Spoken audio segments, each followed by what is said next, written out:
കണ്ണൂർ കാർത്തികപുരത്ത് വാഹനം സർവീസ് ചെയ്തതിലെ നിരക്കുമായി ബന്ധപ്പെട്ട് തർക്കം. സർവീസ് സ്റ്റേഷനുടമയെ വാഹനം കൊണ്ട് ഇടിച്ചിട്ടു. പരിക്കേറ്റ സ്ഥാപനമുള്ള ഇസ്മായിലിനെ ആശുപത്രിയിൽ പ്രവേശിപ്പിച്ചു. ആദ്യം ദൃശ്യങ്ങളിലേക്ക്.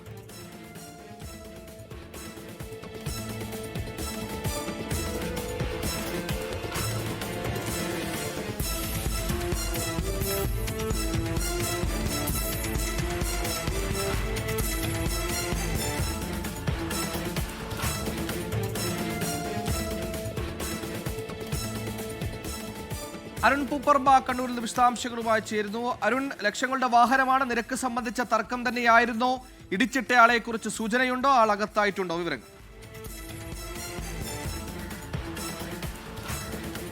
സുഹൈലെ, കാർത്തികപുരത്തെ ഹയാസ് ഓട്ടോ ഹബ് എന്ന സർവീസ് സ്റ്റേഷനിൽ ഇന്നലെ വൈകിട്ടാണ് ഈ സംഭവം ഉണ്ടായത്. എറിക്സൺ എന്ന ഉദയഗിരി സ്വദേശി അവിടെ ഈ വാട്ടർ സർവീസിന് വേണ്ടി, വാഹനം വാട്ടർ സർവീസ് ചെയ്യുന്നതിന് വേണ്ടി അവിടെ വൈകിട്ടെത്തി. അതിനുശേഷം വാട്ടർ സർവീസ് ജീവനക്കാർ അതിന് സർവീസ് പൂർത്തീകരിച്ചിരുന്നു. 800 രൂപയാണ് വാട്ടർ സർവീസിൻ്റെ ചാർജായി ആവശ്യപ്പെട്ടത്. പക്ഷേ അത് 800 രൂപ നൽകാൻ കഴിയില്ല എന്നാണ് എറിക്സൺ പറഞ്ഞത്.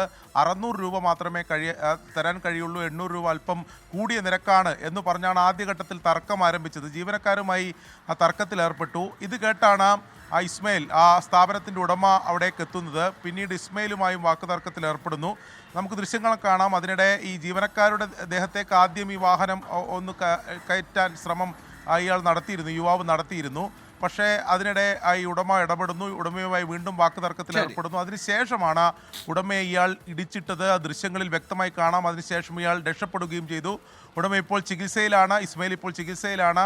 ആലക്കോട് പോലീസിൽ പരാതി നൽകിയിട്ടുണ്ട്. യുവാവിന് വേണ്ടി പോലീസ് തെരച്ചിൽ ആരംഭിച്ചിട്ടുമുണ്ട്.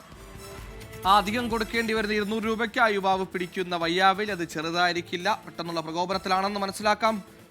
ഒരു വയോധികനെ കാറിടിച്ച് കൊല്ലാൻ ശ്രമിക്കുകയായിരുന്നു. എന്തായാലും ഇയാൾ ചികിത്സയിലാണ്. ഇടിച്ചിട്ടയാളെ കുറിച്ചുള്ള അന്വേഷണം തുടരുകയാണ്. അരുൺ പൂപ്പറമ്പയാണ് കണ്ണൂരിൽ നിന്ന് വാർത്തയുടെ വിശദാംശങ്ങൾ നൽകി.